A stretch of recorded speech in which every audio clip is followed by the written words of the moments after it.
நம்ம வீட்டில் குப்பை இருந்தால் யார் சுத்தம் பண்ணுவோம்? எங்கள் வீட்டில் குப்பை இருந்தால் கண்டிப்பாக நான் சுத்தம் பண்ண மாட்டேன், வீட்டில் ஒய்ஃப் தான் சுத்தம் பண்ணுவேன். ஆனால் நம்ம வீட்டில் குப்பை இருந்தால் சுத்தம் பண்ணுவோம். ஓகே, ஏன் சுத்தம் பண்ணுறோம்? வீடு சுத்தமாக இருக்கணும். அப்போ ஏன் இந்தியா என் தாய்நாடுன்னு சொல்கிறோம்? என் தாய்நாட்டில் இந்த மாதிரி சில குப்பைகள், சில அசிங்கங்கள் இருக்கு, அதை சுத்தம் பண்ணணுன்ற எண்ணம் ஏன் வரமாட்டேங்குது? அதே ஒரு இளைஞர் எந்திரிச்சு இப்படி கேட்குறாங்களே. இன்னைக்கு திருச்சியில் முக்கொம்பூர் கல்லணை இடத்தெல்லாம் எடுத்துக்கோங்க. என் பொண்டாட்டி, என் பிள்ளைங்க, இல்லை பெண்ணாக இருந்தால் என் புருஷன், என் குழந்தைங்களோட சந்தோஷமாக வெளியில் போகணும்னு நினைக்கிறாங்க. அந்த இடத்துக்கு நிம்மதியாக போயிட்டு வர முடியுமா? காதல் செய்வது தவறுன்னு நான் சொல்ல. ஏன்னா நானும் சின்ன பொண்ணு தான், எனக்கும் காதல் மேலே காதல் இருக்கும்ல.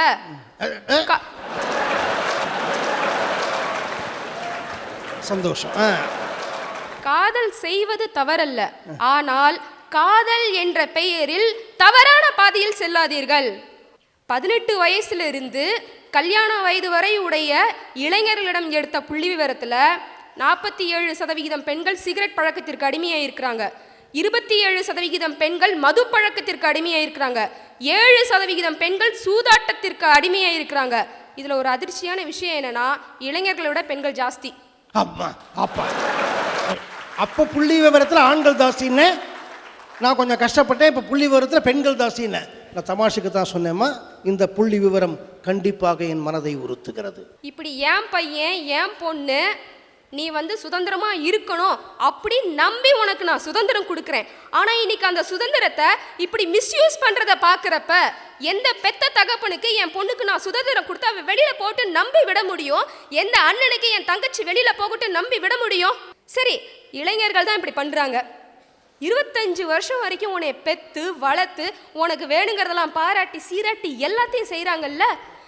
25 வருஷத்துக்கு அப்புறம் இன்னைக்கு அவங்களே உதைச்சி தள்ளிடுறல்ல. ஒரு பெத்த தாயினுடைய கருவறை கதறுது. இன்னைக்கு பிறப்பதற்கு முன்னால் கருவறையில் எட்டி உதைத்தாய். ஆஹா, என்னுடைய குழந்தையின் உயிரோட்டத்திற்கான உதாரணம் என்று பூரிப்படைந்தேன். பிறந்த பிறகு அம்மா என்று வீறிட்டு அழுத அந்த அழுகையின் குரலை கேட்டு உடலளவில் பட்ட வலியெல்லாம் மறந்து பிறவி பயனையே அடைந்தேன். தூக்கி வளர்க்கும் பொழுது என்னுடைய மடியிலும் மார்பிலுமாக எட்டி உதைத்தாய். என்னுடைய செல்ல குழந்தையின் செல்லமான பரிசு என்று மகிழ்ச்சி அடைந்தேன். ஆனா மகனே, இவையெல்லாம் பிற்காலத்தில் நீ என்னை முதியோர் இல்லத்திற்கு உதைத்து தள்ளுவதற்கான பயிற்சி என்பது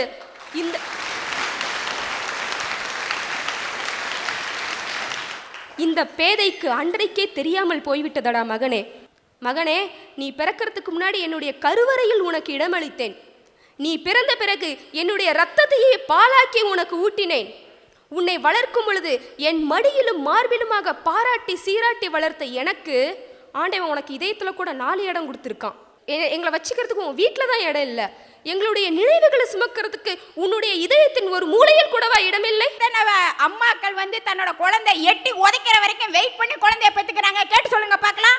இன்னைக்கு இருக்கிற பெத்தவங்க, அதாவது குறிப்பா அம்மாங்க, எத்தனை குழந்தை தன் வயிற்றில் எட்டி எட்டி உதைக்கிற சுகத்தை அனுபவிச்சு நான் பெத்துக்கிறணும்னு நினைக்கிறாங்க. 8 மாசத்துல நல்ல நேரத்தை பார்த்து வயிற்று ஆபரேஷன் பண்ணி எடுத்துக்கிறீங்களா இல்லையா? அப்ப அந்த 8 மாசம் வரைக்கும் அந்த குழந்தை வயிற்றுல எட்டி உதைக்காம இருக்கா? ஒதுக்கிதான் செய்யும். நைஸா பாத்தியா, நீ உன்னுடைய காதலன்ட்ட பேசுற மாதிரி என்கிட்ட பேசுறியம்மா. சரி, இளைய சமுதாயத்து மேல நம்பிக்கையில சொல்லிட்டேன், பெத்தவங்களுக்கு வரணும்ல. முதல் ஆசிரியர்களாக இருக்க வேண்டிய பெற்றோர்கள் ஆசிரியராக இருக்க தவறுகிறார்கள் சில இடங்களில். பெற்றோர்கிட்ட 2 விஷயம் சொல்லிக்கிறேன். சுதந்திரம் கொடுக்குறீங்க, ஆனா தவறு என்ன? கவனிப்பு இல்லாத சுதந்திரம், கட்டுப்பாடு இல்லாத சுதந்திரம். எங்க போறான், என்ன பண்றான், என்ன படிக்கிறான், என்ன செய்யறான் அப்படின்றத கவனிக்க தவறிட்டாங்க, லூசா விட்டுறாங்க. கட்டுப்பாடு இல்லாத சுதந்திரம். என்னைக்கு கவனிப்பு மிக்க கட்டுப்பாடு உள்ள சுதந்திரத்தை நான் தருவேன் அப்படின்னு பேரண்ட்ஸ் நினைக்கிறாங்களோ, என்னைய நம்பி என்னைய பெத்தவங்க, என்னுடைய அப்பா அம்மா என்னை நம்பி எனக்கு சுதந்திரம் கொடுத்துருக்காங்க, அதை நான் மிஸ்யூஸ் பண்ணி அவங்களுக்கு தவறான பேரை ஏற்படுத்தி கொடுக்க மாட்டேன் அப்படின்னு என்னைக்கு இளைஞர்கள் நினைக்கிறாங்களோ, அன்னைக்கே இளைய சமுதாய சீரழிவு என்ற வார்த்தை செத்து போய்விடும். அரசியலுக்கு வரேன். இன்னைக்கு அரசியலை பொறுத்த வரைக்கும் என்ன வேணாலும் நடக்கும். நேற்று இருந்தது இன்னைக்கு இருக்காது, இன்னைக்கு இருக்கு இன்னைக்கு ராத்திரிக்குள்ளார காணா போயிடும். சாதாரணமாக 3 ரூபாய் 4 ரூபாய் சார்ஜ் பண்ணக்கூடிய சாதாரண இந்த பச்சை கலர் பஸ் போயிட்டு இருக்கு பார்த்தீங்களா, அந்த பஸ்ல வெறும் போர்டு மட்டும் கருப்பு கலர்ல வச்சுக்கிட்டு டீலக்ஸ்ன்ற பேர்ல 10 ரூபாயை கொள்ளையடிச்சாங்கன்னா நான் கேட்பனா மாட்டேனா? கீழ்கட்டளையில இருந்து ஹைகோர்ட் வரைக்கும் 18D பஸ் போய்கிட்டு தான் இருக்கு. எனக்கு தெரிஞ்சு அது ஏன் ஏரியா, நான் சொல்றேன், எனக்கு தெரியாம எத்தனையோ இடத்துல போயிட்டு இருக்கலாம். ரோடு போடுறேன்னு சொல்றாங்க, புலி வருது கதை மாதிரி இருக்கு. புலி வரும் புலி வரும் புலி வரும்னு சொல்லி சாம்பாருக்கு வைக்கிற புலி கூட வரமாட்டேங்குது. ரோடு போடுறேன்னு சொல்கிறாங்க. ஒரு வழியாக போட்டாங்க. ஆனால் நீ போட்ட ரோடு ஒரு மலை கூட தாங்க மாட்டேங்குதே. இன்னைக்கு அந்த கீழ்கடையில் மடிப்பாக்கம் ஏரியா எடுத்துக்கோங்க, ஒரு மலைக்கு கூட அந்த ரோடு தாங்கவே இல்லை. பாதாள சாக்கடை போடுறேன்னு நோண்டினாங்க மண்ணை. இந்த பக்கம் இருக்கிற இந்த பக்கம் குழியை வெட்டி மண்ணெல்லாம் எடுத்து இந்த பக்கம் போட்டாங்க. ஆக மொத்தம் அது ஒரு வழி பாதை மாதிரி ஆயிடுச்சு. ஒரு வண்டி போகலாம், இல்லைன்னா 2 பேர் நடந்து வரலாம், அவ்வளோதான். ஆனால் செஞ்சுக்கிட்டு அந்த மண்ணெல்லாம் திரும்ப எடுத்து இந்த குழியில் போடுறாங்கல்ல, என்ன செஞ்சுருக்கணும்? எவ்வளோ மணலை எடுத்து போட்டாங்களோ அந்த மணலெல்லாம் போட்டு சரி சமன் படுத்திட்டு போயிருக்கணுமா இல்லையா? செய்யலை. அவங்க எடுத்து போட்ட மண்ணில் வெறும் ஒரு 50% மண்ணை மட்டும்தான் அங்கே போட்டுட்டு அப்படியே போயிட்டாங்க. இப்போ ஒரு 3-4 நாளாக மழை பெஞ்சிட்டு இருக்கு. என்னாச்சு? இந்த சைடு போட்ட மண்ணில் அப்படியே மழை பெஞ்சு ஈரமாகி அது அப்படியே உள்ளமைங்கி அந்த இடத்துல பாதி குழியாயிருச்சு. இந்த பக்கம் இருக்கிற அந்த குழியை மூடாமல் விட்ட இந்த பக்கம் அள்ளி போட்ட மண்ணெல்லாம் அந்த தண்ணியில் கரைஞ்சி ரோட்டில் வந்து அது என்ன மண்ணுன்னு தெரியல. இன்னைக்கு வழுக்கு அப்படி வழுக்கு விடுது. இன்னைக்கு வண்டியில் போகிறவங்களே இன்னைக்கு கீழே வழுக்கி விழுந்துடுறாங்க. நீ சொல்லக்கூடிய இந்த பிரச்சனை உங்கள் மடிப்பாக்கம் கீழ்கட்டளையில் மட்டும் இல்லைம்மா, எல்லா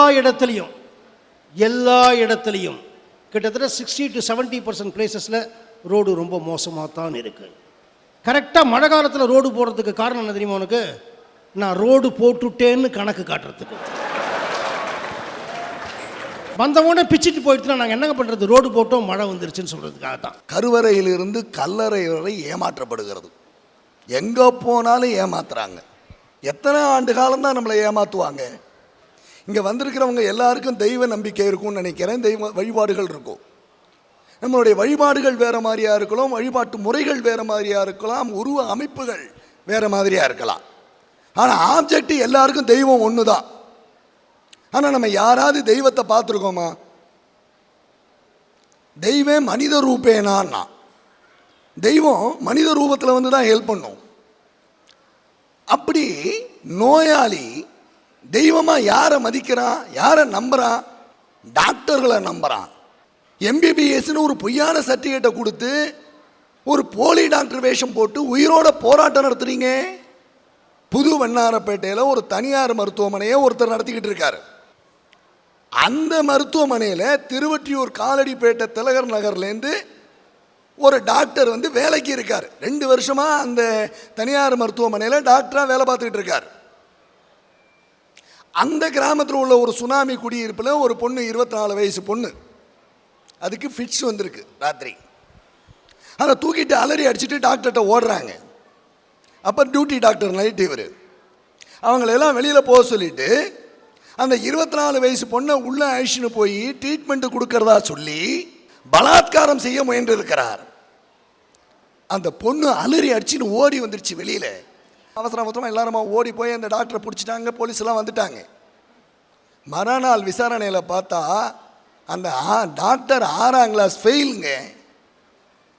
எம்பிபிஎஸ்ன்னு ஒரு போலீஸ் சர்டிஃபிகேட்டை கொடுத்து 2 வருஷமாக அந்த ஹாஸ்பிட்டலில் டாக்டராக இருக்கான்னா உன்னை நம்பி நாங்கள் எப்படி வருவோம்? அங்கே போனோன்னே டாக்டர்கிட்ட நீ உண்மையான டாக்டரா பொய்யான டாக்டரா, உன் சர்டிஃபிகேட்லாம் கூட நான் பார்க்கணுன்னு சொல்ல முடியுமா? உன்னை நம்பி தானே நாங்கள் வரோம். இந்த தனியார் மருத்துவமனையில் இப்படி இருக்குன்னா அரசு பொது மருத்துவமனையில் கேளுங்க. டெல்லி இந்தியாவினுடைய தலைமையிடம் டெல்லி நங்கோலில் ஒரு அரசு பொது மருத்துவமனை. அங்கே ஒரு வெல்டிங் தொழிலாளி, அவனுக்கு லேசாக கட்ட வரல, ஒரு காயம் பட்டிருக்கு. அந்த காயத்தை காட்டுறதுக்காக டாக்டர்கிட்ட போயிருக்கான் ஓபியில். உடனே டாக்டர் எல்லாம் பார்த்துட்டு இம்மிடியேட்டாக ஒரு எக்ஸ்ரே எடுத்துகிட்டு வாப்பா அப்படின்ட்டாங்க. உடனே அதுக்கு ஒரு 150 ரூபா பணத்தை கட்டி எக்ஸ்ரே எடுத்தான். எடுத்து இந்த டாக்டர்லாம் வந்து பார்த்துட்டு, ஐயோ 3 மணி நேரத்துக்குள்ளே இந்த கட்டவரில் ரிமூவ் பண்ணலைன்னா உன் உயிருக்கே ஆபத்து அப்படின்னு சொல்லி உடனடியாக அவனை ஆப்ரேஷன் தேட்டருக்கு கொண்டு போனாங்க. படப்படனாங்க, கட்டவரில் வெட்டி விட்டாங்க. இவனுக்கு ஒரு சின்ன சந்தேகம், என்னடா சாதாரண காயத்துக்கு கட்டவரில் வெட்டி எடுத்துவிட்டாங்களேன்னு சொல்லி டிஸ்சார்ஜ் ஆகும்போது என்னுடைய எக்ஸ்ரே ரிப்போர்ட்டை கொடுங்கன்னு கேட்டிருக்கான். மருத்துவமனை கொடுப்பதற்கு தயங்கியது, கொடுக்கவில்லை. அவன் தலைமை நிலைய அதிகாரி டீன்கிட்ட போய் சண்டை போட்டிருக்கான், ஃபைட் பண்ணியிருக்கான். அந்த எக்ஸ்ரே ரிப்போர்ட்டை வாங்கினவன் ஒரு டாக்டர்கிட்ட செகண்ட் ஒப்பீனியன் வாங்குறதுக்காக இன்னொரு டாக்டர்கிட்ட அன்றைக்கி சாயந்தரம் போய் கேட்டிருக்கான். அங்கே தான் அவனுக்கு அதிர்ச்சி காத்துட்ருக்கு. என்னடான்னா அது கால் கட்டவரில் எடுத்த எக்ஸ்ரே.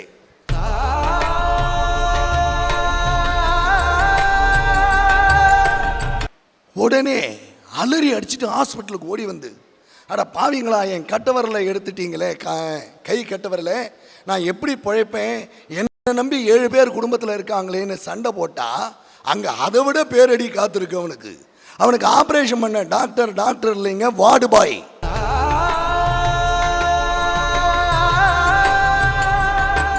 ஒரு நாளைக்கு 100 ரூபாய் 150 ரூபா சம்பாதிக்கிறவன் தன்னுடைய கெட்டவரில் எழுந்துட்டான். அவன் எப்படி குடும்பத்தை காப்பாற்றுவான்?